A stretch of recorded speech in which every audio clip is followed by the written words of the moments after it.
Nongeye kubasuhuza, ngende B1 Promoter, iyi ni Truth TV Rwanda.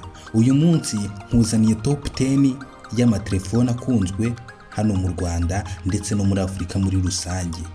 Uzabona amatelefone menshi hano muri Afurika abantu bayakoresha, ndetse namwe mu matelefone abantu bakunze gukoresha wibwire yuko yenda muri Afurika yigaruriye isoko, ariko si uko bimeze.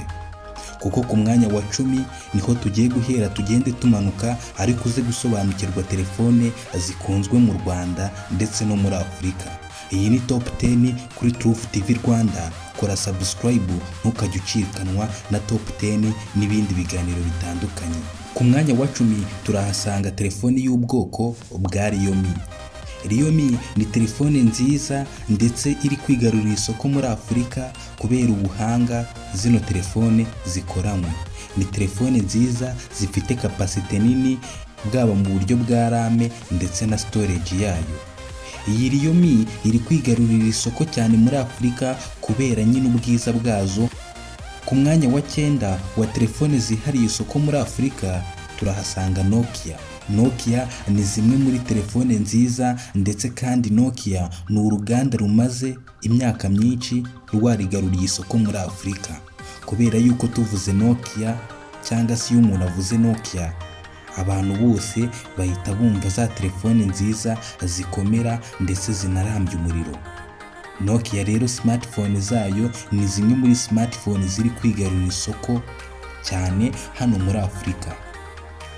Tutabatindiye, reka turebe ku mwanya wa 8. Kuko ku mwanya wa 8 turahasanga telefone y'ubwoko bwa smartphone ya Apple, iPhone.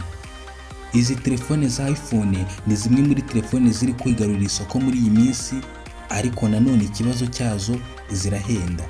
Ni icyo kibazo abanyafurika bazibonaho gusa, ariko ibindi imikorere yazo ndetse n'ikoranabuhanga zikoranwe ntawe ushidikanya, kuko ni telefone nziza zikomera, zifite tekinoloji ihambaye ndetse telefone za Apple ni zimwe muri telefone zigaruriye isoko kuri uyu mugabane wa Afurika, ariko zikoreshwa n'abantu batari benshi cyane kubera igiciro cyazo. Ku mwanya wa 7 turahasanga ubwoko bwa telefone bwa Oppo. Oppo itandukanye n'iyi Apple.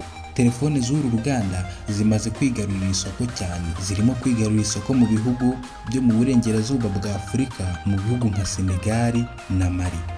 Urebye izino Oppo ni telefone nziza zikomera zinarambye umuriro. Ku mwanya wa 6 turahasanga uruganda rwa Xiaomi. Xiaomi ni uruganda rukomeye rwo mu Bushinwa, rukora telefone nziza zikomera, zirambye umuriro ndetse zinafite tekinoloji idasanzwe. Uru ruganda narwo muri iyi myaka rurimo rurigarurira isoko rya Afurika kubera telefone rukora zikomeye ndetse nziza kandi zinoroshye gukoreshwa n'igiciro cyiza. Ku mwanya wa 5 turahasanga uruganda rwa Infinix. Uru ruganda rwa Infinix ruri mu nganda zihariye isoko hano muri Afurika, kuko rucuruza n'abanyafurika 7% buri mwaka.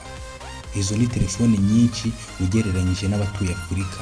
Iyi Infinix ikiza abanyafurika bayikundira ni telefone zidahenda kandi ziba zinafite capacity nini, ku buryo uyitunze abasha kwibikiraho amafilime, imiziki ndetse n'ibindi bintu bitandukanye. Iyi ni top 10 kuri Truth TV. Kora subscribe tujye tubana gatanu ku kandi. Ku mwanya wa 4 tutabatindiye turasanga Huawei. Uruganda rwa Huawei nyuma yuko rutandukanye n'abanyamerika, abanyamerika murabizi yuko barugimye access yo gucuruza ano matelefone yabo muri Amerika. Huawei telefone zayo zahise zerekezwa ku mugabane wa Afurika, kubera yuko Huawei imaze kugera ku 8% by'amatelefone acuruzwa muri Afurika. Tutabatindiye, ku mwanya wa 3 turahasanga Itel. Itel ni uruganda rukomeye ndetse rumaze ikinyacumi kirenga hano ku mugabane wa Afurika, rugurisha n'abanyafurika telefone, kuko rwihariye 12% bya telefone rugurisha muri Afurika. Ni telefone nziza ndetse zinakomera, zigira network yihuta 4G ndetse n'ibindi. Itel rero imaze kwigarurira isoko ryo muri Afurika kubera izo telefone nziza muri rusange. Ku mwanya wa kabiri tutabatindiye, muri top 10 y'amatelefone akunzwe muri Afurika no mu Rwanda muri rusange, turahasanga telefone za Samsung. Samsung ni uruganda rucuruje n'abanyafurika imyaka myinshi, kinyacumi kirenga.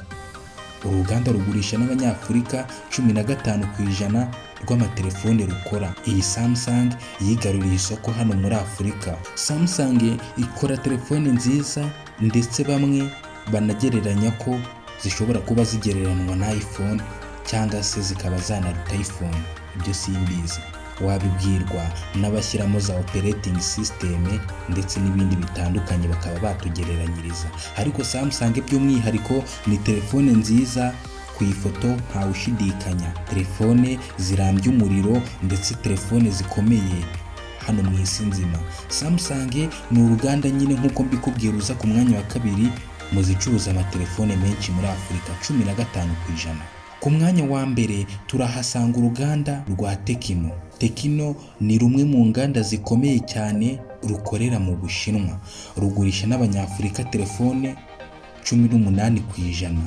Iyi Tecno abanyafurika bayikunze kubera yuko igira ibiciro byiza, telefone zayo zikarambya umuriro ndetse zigafotora neza, kandi buri muntu wese akaba yayikundira. Igira operating system ya Android, kandi Tecno iri muri telefone zoroha mu gukoreshwa.